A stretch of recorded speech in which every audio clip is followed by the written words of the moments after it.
Don't skip out on our family gathering. Who cares about your parents' funeral? Just get here now. I couldn't believe my ears when I received this call during my mother's funeral. A family gathering? Skipping out?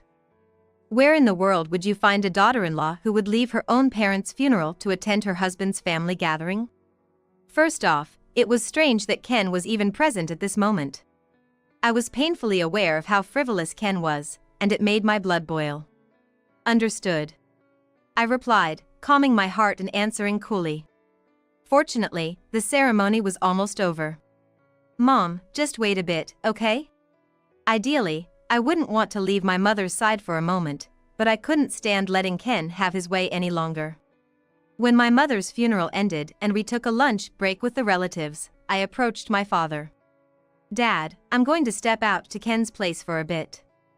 I'll be back soon, so don't worry.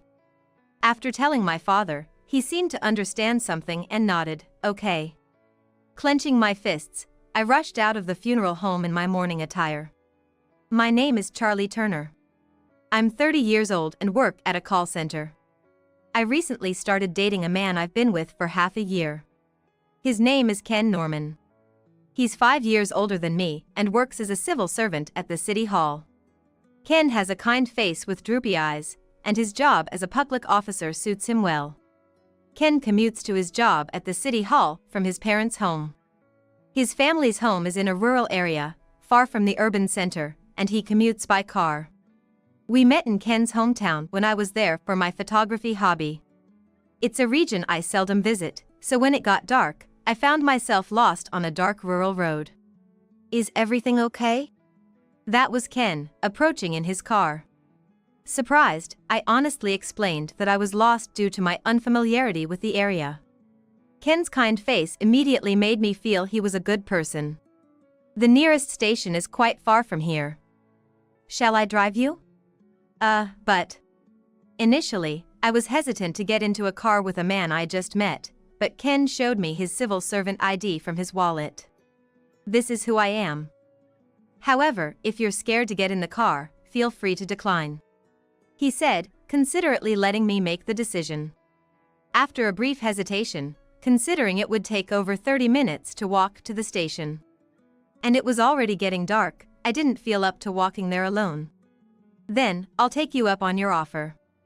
And so, I got into Ken's car. Ken was just as gentle and calm as he appeared at first. After safely dropping me off at the station, he timidly asked for my contact information. Normally, I wouldn't just give out my contact details to any man, but seeing Ken's character, I felt it was all right to exchange numbers with him. After that, Ken and I started going out on a few dates, and 3 months later, we began a relationship following his proposal. Our relationship seemed smooth even after we started dating. Maybe because Ken had a stable job as a civil servant, he always seemed to have a certain ease about him. Being 5 years older, his composed demeanor provided me with a sense of security. Even I, not the best at romance, thought that if I could have a peaceful love life with Ken, that would be all I could ask for. Just when we were about to celebrate half a year together, Ken proposed to me out of the blue. If I'm going to marry, you're the only one I can think of. If you accept, you'll have to come over to my parents' place, is that okay with you? He said in his usual gentle tone.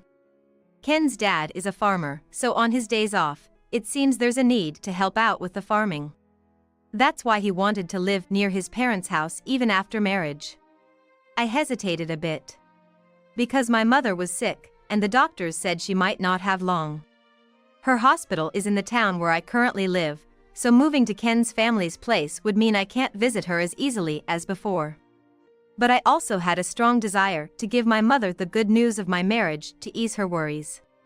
She's always been concerned about my future, especially since I turned 30, so I thought marrying Ken would be the best way to reassure her. After some thought, since I had no objections to marrying Ken, I replied, yes, I'd love to. At that moment, I was so happy about marrying Ken that I figured even if we lived near his family's home, I could make time to visit my mother. Looking back, that decision was a big mistake, but swept up in the excitement of the proposal, I was completely blind to it. Once we decided to get married, I introduced Ken to my parents during one of my mom's good days at the hospital. Ken brought his parents too, and we all met there. Ken is finally getting married. I was so eager to meet the kind of lady he'd bring home. It's good that she's a capable girl, since this boy can't do much on his own. Oh, Mom, stop it. You're embarrassing me. His mother, seemingly eager about our marriage, chatted away happily throughout the meeting. She was quite talkative, and my parents mostly just nodded along. Ken's father, on the other hand, was the quiet type, making the meeting mostly dominated by Ken's mother. Every so often, Ken would interject, and I could tell they had a close parent-child relationship. Well, Charlie, you'll have to work hard for us, his mother said in a clingy tone at the end, leaving me feeling a bit uneasy. Work hard. I wondered what exactly she expected of me, but didn't pursue the matter further, and the meeting concluded. So, I moved in with Ken, as planned, near his family's house. Our apartment was a small one, just a 10-minute walk from his parents' place. I didn't want to live with them, so I was relieved it was just the two of us. On our first day in the apartment, the doorbell rang. Thinking it might be some solicitor, I opened the door, only to find Ken's mother standing there. Oh, Charlie, I was just wondering what your new home looks like. Do you mind if I take a look around? Sure, I said, caught off guard as Ken hadn't mentioned his mother's visit. But he seemed to know she was coming and welcomed her in. Well, it's a bit cramped, but a pretty nice house. Since you'll be doing the housework, make sure to keep the kitchen and bathroom clean. It gets dirty quickly. I hear young people these days don't open windows much, but you need to ventilate regularly. Mold could grow and affect Ken's health. Also, come help out with the farming on weekends. Ken will be tired from work, so you'll need to pitch in. And don't make the food too salty, we don't want Ken getting high blood pressure. His mother rattled off. Although she spoke in a gentle tone, there was an undeniable pressure that left no room for my input. I never expected my mother-in-law to butt in about our household matters, so naturally, I was surprised. Moreover, everything she said revolved around Ken, like Ken is tired or it might affect Ken's health. I appreciate a parent's love for their child, but I wondered if it was appropriate for her to say such things to a daughter-in-law who had just joined the family. I questioned her. With all due respect, ma'am. I also work at a call center during the day. So, I get home around the same time as Ken and would like to share household duties with him. Of course, I'll do what I can, but as a couple, we will make our own decisions. I didn't know the extent of my mother-in-law's fearsomeness at the time, so I was able to confidently express my opinion. After hearing my rebuttal, she froze for a moment, then her expression slowly turned to one of anger. What are you saying? Is a call center job busier than a public officer's job? I don't think so. Don't act like you're on the same level as our Ken when you don't have a significant job. Besides, traditionally, women do the household chores. That's what marriage is about, right? I was shocked. My mother-in-law's insistence on imposing her old-fashioned values and defending Ken made me feel sick to my stomach. I looked at Ken, hoping for his support. He opened his mouth with an uncomfortable look. Now, Mom, let's leave it at that. Charlie didn't mean any harm, right? Yes, but... I reluctantly nodded, and my mother-in-law huffed, well, that's enough, and left our house. I had hoped Ken would stand up to his mother more clearly, and I felt a bit disappointed that he only defended me vaguely. After she left, I asked Ken, "Is your mom always like that?" Pushing old-fashioned values on us really surprised me. As I sighed, Ken looked puzzled. Old-fashioned values? I actually agree with Mom. I want you to mainly handle the household chores. I'll help with the farming, but I work in a physically demanding job as a public officer, so I'd like to rest on the weekends. You agreed to this when we got married, so that's okay, right? And please don't speak ill of my mom. It hurts me. I was speechless at Ken's stance. What does he mean? I knew we were going to live near his family's house, but I never agreed to take on all the household chores. The farming was supposed to be just occasional help. But now, this was the reality. His mother must adore Ken. And he clearly loves her too. At 35, Ken was a classic mama's boy. Since then, I've grown weary of Ken and his mother's various actions. She would come over for no reason, saying things like, "Ken's tired today, so make his favorite beef stew," or, "Next weekend, Ken wants to go on a trip, so we're going. You take care of the house and the farm. Don't you dare slack off." I wondered why Ken hardly ever communicated with me, but always told his mother things like how tired he was or that he wanted to go on trips. It felt like she was the wife, and I was just a housekeeper. My frustrations piled up, and I deeply regretted marrying Ken. The weekend they went on their trip, after visiting my mom. I went to help my father-in-law with his farming. It felt odd to be the only one helping out at my in-laws' farm while they were off having fun, but I didn't want to give my mother-in-law another reason to complain. Truth be told, I did want to help my father-in-law because he's a good man. I can't believe those two. Going on a trip and leaving all the work to Charlie. What are they thinking? "I'm really sorry about this," he said, clearly frustrated with Ken and his wife's selfishness. He apologized to me from the bottom of his heart. "No, it's okay. I like helping you out. How's your mom doing? It doesn't seem like her condition is getting any better." "Maybe soon." I didn't want to finish that sentence and looked down. "Charlie." He looked at me intently, as if he wanted to say something, but hesitated whether now was the right time. "Is something wrong?" I knew he's not much of a talker and might be struggling with how to start. I encouraged him to speak. "Actually, there's something I need to tell you." He finally began, opening up after much effort. "That's the situation." After hearing his story, I was speechless. "That can't be true, can it?" "Yes, it's definitely true. I don't know how to apologize, considering you've just gotten married." He looked genuinely sorry, shrinking and bowing his head.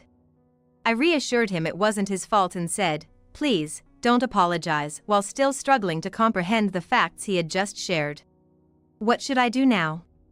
If his story was true, I needed to think about my next steps. I gazed at him, deep in thought. "I want you to do whatever you think is best. I'll support you fully in that." "Okay, thank you," I responded, but his words stayed in my mind all night long after I returned home. What should I do? How should I act when Ken and his mother returned from their trip? These thoughts consumed me. A month later, my mother passed away. The doctor had warned us she didn't have long, so while it wasn't a surprise, it was still the most shocking event of my life for me and my dad, who had hoped she would live longer. "Ken, my mom's funeral is tomorrow," I told him with a heavy heart. He simply replied, "Understood." Ken had been coming home late recently, maybe because he was busy. Then, his mother showed up at our house again. I thought she came to offer condolences, but instead, she looked at me and sneered, "What's with that puffy face? It's embarrassing to look like that even if your mom died." My face was swollen from crying over my mom's death. Yet, instead of offering sympathy, she came to criticize me. It seemed incredibly insensitive. And there was a hint of pleasure on her face. I felt a surge of anger towards her, but I just didn't have the energy to confront her at that moment. The next day, a Saturday, we held my mom's funeral near my parents' home. I left earlier than Ken to meet with my dad and arrange the funeral. My father, being the chief mourner, was busy with various tasks. I stood by his side, helping him. Gradually, other relatives began to arrive, nodding their heads in respect towards my dad and me. They all seemed unable to hide their sorrow over my mother's premature passing. I noticed that Ken and his mother were conspicuously absent, even though my father-in-law had already arrived and was seated. Ken did mention that he might take a bit longer to get ready, but could he still be preparing even now? When I exchanged glances with my father-in-law, he too seemed puzzled. As the funeral for my mother began, Ken and his mother were still nowhere to be seen. During the ceremony, I felt my smartphone vibrating in my pocket from an incoming call. I initially ignored it, but the calls kept coming. Seizing an appropriate moment, I excused myself and stepped outside the funeral home to check who was calling. It was Ken. Worried that something might have happened to them on the way to the funeral home, I answered the phone. "Hello, Ken? Where are you?" I asked in a subdued voice. But instead of answering my question, Ken abruptly said, "Don't skip out on our family gathering. Who cares about your parents' funeral? Just get here now." I couldn't believe my ears. This was a call during my own mother's funeral, in a tone and with words I had never heard from the usually calm Ken. I was so shocked that I momentarily pulled the phone away from my ear. A family gathering? Skipping out? Where in the world would you find a daughter-in-law who would leave her own parents' funeral to attend her husband's family gathering? Moreover, it was odd that Ken wasn't here right now. I was painfully aware of how frivolous Ken was, and it made my blood boil. "Understood," I replied, calming my heart and answering coolly. Fortunately, the ceremony was almost over. "Mom, just wait a bit, okay?" Ideally, I wouldn't want to leave my mother's side even for a moment, but I couldn't stand letting Ken have his way any longer. When my mother's funeral ended and we took a lunch break with the relatives, I approached my father. "Dad, I'm going to step out to Ken's place for a bit. I'll be back soon, so don't worry." After telling my father, he seemed to understand something and nodded, "Okay." Clenching my fists, I rushed out of the funeral home in my mourning attire. My father-in-law and I headed together to the venue where Ken's mother's relatives were gathering. Hearing me talk to Ken on the phone, my father-in-law probably thought he had something to say to them as well. The venue, I learned from Ken, was his aunt's house. As we rang the doorbell and Ken commanded us to enter, I was startled but exchanged glances with my father-in-law and stepped into the presence of Ken and his mother. "I'm terribly sorry for being late." Ken's relatives on his mother's side looked surprised as they saw me and my father-in-law. "Charlie, why are you in mourning clothes? It's just a family gathering, you should have dressed more casually." Ken, now speaking in a rough tone, was taken aback by my attire. It was not surprisingly. Ken and his mother probably never expected my father-in-law and me to show up in our mourning clothes without changing. "Oh, sorry about that. We were suddenly informed and didn't have time to change. Today is my mother's funeral, and you were preparing to attend this morning, weren't you? We never thought there would be such a gathering," I said in a calm tone, and the relatives exchanged confused glances. "Your mother's funeral? Why didn't Ken and his mom attend?" It seemed that Ken's mother's relatives were unaware that my mother had passed away and that we were in the midst of her funeral. Ken and his mother looked uncomfortably at each other. These two had skipped my mother's funeral without telling anyone and were enjoying this insignificant family gathering as if nothing happened. Even thinking about it calmly made me furious. "Hey, Charlie. Your mother passed away? Why didn't you tell us?" If we had known, we would have certainly attended the funeral. Ken's mother tried to act as if she knew nothing about it. But her lies were useless. I took out my smartphone and showed everyone the message in our family group chat. "Well, you must have known. Look, I sent the message right here. My mother passed away. See, it's been read by all three of you. You saw this message, didn't you?" I held my smartphone screen right in front of her face, as if to present irrefutable evidence. The relatives stared at Ken and his mother with a heavy gaze. Cornered with no escape, Ken's mother trembled. She seemed to have incited anger. "Silence. You're making these sly moves, trying to complain to me. Do you enjoy bullying your mother-in-law? After all, I allowed you to marry my precious Ken, and you're being impudent." Ken's mother finally showed her true colors, screaming as if I was the one at fault. But the relatives, having heard her outburst, were clearly appalled. It was obvious who the villain was between me and her. "I'll return those words right back to you. For you and Ken to skip my mother's funeral and waste time here, it seems you have no human heart," I said, probably with flames of anger in my eyes. Ken, not used to seeing me express my emotions, widened his eyes in surprise. "Oh, don't make it sound so bad. We were just carried away." I mean, it's not like we normally do this. We thought there might be some important discussion since it's a gathering of Mom's relatives. Now it was Ken's turn to make a desperate excuse. Even if there was an important discussion, is there something more important than your wife's mother's funeral? Even if there was, wouldn't it be mannerly to at least inform beforehand? I was on the verge of exploding with irritation at Ken and his mother's unapologetic attitude. The phone battery died, okay? I tried to contact you. Ken's excuses piled up, sounding more like a child's reasoning, giving me a headache. Realizing that accusing Ken and his mother like this would lead nowhere, I pondered my next move. Just then, my father-in-law stepped forward and spoke up. I've been listening to this whole conversation, and what you two are saying is absurd. It's disrespectful to Charlie's mother. Apologize, he said in a stern tone. But Ken and his mother didn't budge even after hearing his words. My father-in-law sighed deeply, as if this was his final warning, and opened the voice recorder on his phone. If you don't apologize, I'm going to play this right now. Ken and his mother exchanged puzzled looks.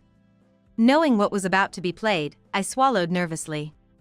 Charlie's mother, she doesn't have much time left, does she? Yeah, Charlie said she's quite weak. I sometimes visit her, but she's really thinned down and always connected to tubes. Oh dear, then it's almost time, isn't it? I can't wait to get a hefty inheritance and insurance money. Make sure you take care of me. Of course, Mom. I'd do anything for you. This unbelievable conversation between Ken and his mother about my mother's condition was what came through the voice recorder. The conversation continued. But to get all the inheritance and insurance money, Charlie and her dad would be in the way, right? The beneficiary of the mother's estate and insurance is Charlie and her dad, isn't it? Even though Charlie's share would be Ken's as they're married, that means only half of the inheritance would be ours. Yeah, that's true. What are you planning, Mom? Hee, isn't it obvious? If those two were gone, right? Mom, you're really scary. They laughed as if it was a joke, but to me, it sounded anything but funny. The relatives' eyes widened in shock as they stared at Ken and his mother. A month ago, when I visited my in-laws, my father-in-law had told me about this. He overheard Ken and his mother having this dangerous conversation in the living room late at night. He hurriedly recorded it on his voice recorder, thinking it would be evidence if something happened. I was trembling, knowing that Ken had betrayed me and was conspiring with his mother to get my mother's money. Ken, who I thought was kind and the perfect marriage partner, was plotting something like this. Since that day, I've been filled with doubts about Ken. Hearing the recording, Ken and his mother started to tremble. They realized they had no escape. What is this? Nonsense. Don't play tricks on me, Ken's mother shouted, but no one believed her words anymore. While a video might be fabricated, it's impossible for my father-in-law or me to fake voices on a voice recorder so realistically. Ken slumped in resignation. After playing the recording, my father-in-law, red-faced with anger, said, After hearing this conversation and Charlie's testimony, it's clear that you and your mother are despicable. Not only did you not attend Charlie's mother's funeral, but you also planned to harm Charlie and her dad to steal the money. Apologize to Charlie right now. Usually reserved, my father-in-law was fuming, causing Ken and his mother to tremble in fear. Sorry. Please forgive me. I just wanted to live happily with my mom. I just loved Ken too much and made a wrong judgment. They both excused themselves, but my father-in-law seemed to have lost all patience. What? You two clearly have no remorse. I'm divorcing your mother. I'm embarrassed to be part of a family with such senseless people. What about you, Charlie? The word divorce from my father-in-law's mouth shocked Ken and his mother. Yes, of course, I want a divorce too. I'll be expecting a proper alimony payment. Thank you. I said so respectfully and nodded firmly at my father-in-law. We had both intended to divorce Ken and his mother from the start. I had been waiting for the right moment, and today, I finally got a good enough reason to bring up divorce. Divorce? What do you mean? While Ken was shocked, Ken's mother, facing a late-life divorce, trembled at the thought. How am I supposed to live now? I've been a housewife since marrying you. She pleaded with my father-in-law, but he coldly dismissed her. That's not my problem. Let your dear Ken take care of you. She was utterly defeated. Are we really getting divorced? I was just brainwashed by Mom. I love you, Charlie. Without me, you'd struggle to live, right? So, Ken, misunderstanding the situation, thought I couldn't live without him. I glared at Ken and said, Sorry, but I can live just fine on my own without you. I was living a normal life before we got married. Don't flatter yourself thinking that I can't live without you. And by the way, I'll be taking a hefty alimony from you. After my final words, Ken slumped to the ground in defeat. I exchanged a glance with my father-in-law and said, Well then, before leaving Ken's aunt's house and returning to my mother's funeral home. A few days later, I successfully divorced Ken, as I had declared. It was a marriage that didn't even last a year. Ken, probably concerned about what others would think, begged me, just a little longer, at least let's not divorce for another year. Realizing he wasn't asking out of love, but merely for appearances, I flatly refused his request. Ken, who had been so bold on the day of my mother's funeral, seemed to have reverted to his meek self. It was as if he had a split personality. I realized I had been deceived by him in many ways. And of course, I got a good amount of alimony from him. The divorce hit Ken hard. He lost his motivation for work and took several months off. My father-in-law and Ken's mother are in the middle of divorce proceedings, and with her being mentally unstable, Ken couldn't even rely on his beloved mother and was holed up at home alone. Plus, in a small rural area, Ken and his mother's actions had spread everywhere. They became pariahs in their own community. Eventually forced to move away to an unfamiliar land. Ken's mother is now living with him, but I wonder how they will manage to survive together. If only Ken had truly seen me and cared for my mother, our marriage could have continued happily. It's all self-inflicted. Ken might end up quitting his job if he doesn't recover his willpower. He should just try his best to continue his lonely bachelor life. I've sworn never to fall for a man like Ken again, who is only kind on the surface and puts his mother first.